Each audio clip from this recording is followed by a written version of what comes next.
بسم الله والصلاة والسلام على رسول الله. أهلا بيكم في قناة السمك في اسكندرية. معاكم عمرو أبو الوفا، والنهاردة أول جزء من 3 أجزاء هنتكلم فيهم عن القروش. القروش من الأسماك الغضروفية اللي ما فيهاش عظم، وحتى الأجزاء الصلبة منها بتكون مكونة من أملاح الكالسيوم الصلبة.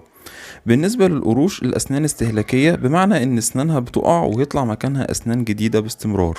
كمان جلد أسماك القرش بيكون مكون من أسنان صغيرة جدا، عشان كده جلد سمكة القرش بيبقى ناعم جدا في اتجاه وخشن جدا جدا في الاتجاه المعاكس.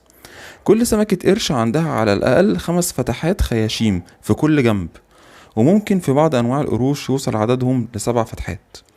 معظم أنواع الأسماك العادية بيبقى عندها أكياس هواء تساعدها على التوازن والغطس والتنفس والسباحة، لكن القرش ما عندوش الأكياس دي، وبيعتمد على الحركة عشان يخلي المية تمر جوه بقه وتمر على الخياشيم فيتم عملية التنفس. بالتالي القرش لو فضل واقف مكانه مش هيعرف يتنفس وهيغرق. عشان كده بيفضل القرش في حالة حركة دايمة من يوم ولادته، لا بينام ولا بيقعد في حتة لحد ما يموت. القرش فضولي جدا وبيحب يكتشف اي حاجة بسنانه، والصيادين بيقولوا عليه مكنسة البحر لانه ممكن ياكل اي حاجة.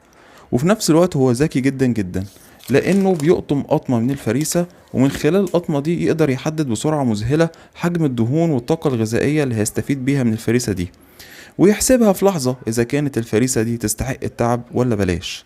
عشان كده يعتبر كلب البحر وعجل البحر وجبة دسمة جدا وشهية بالنسبة له، والإنسان بالنسبة له يعتبر أكلة غير مفضلة. طيب هو القرش بياكل كل حاجة قدامه ولا بينقي؟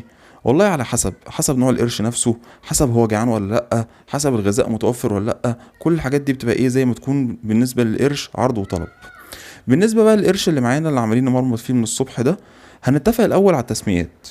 أي قرش صغير هنسميه مسول أو مستول، وأي قرش كبير بيتقال عليه قرش أو وحش. يبقى أنت لما تشوف قرش صغير في السوق بيقولوا عليه مسول، ولما بتشوف كبير بيقولوا عليه قرش أو وحش. مفيش تسمية محددة غير في القروش المشهورة.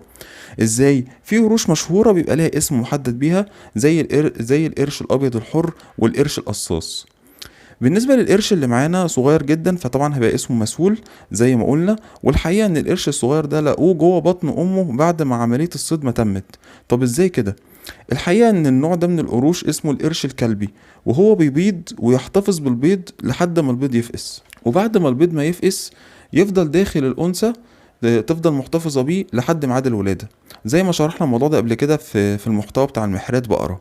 بالنسبة للأكل يعتبر القرش المسول سقط ووحش في الأكل ولا يفضل أكله. وصلى على النبي صلي.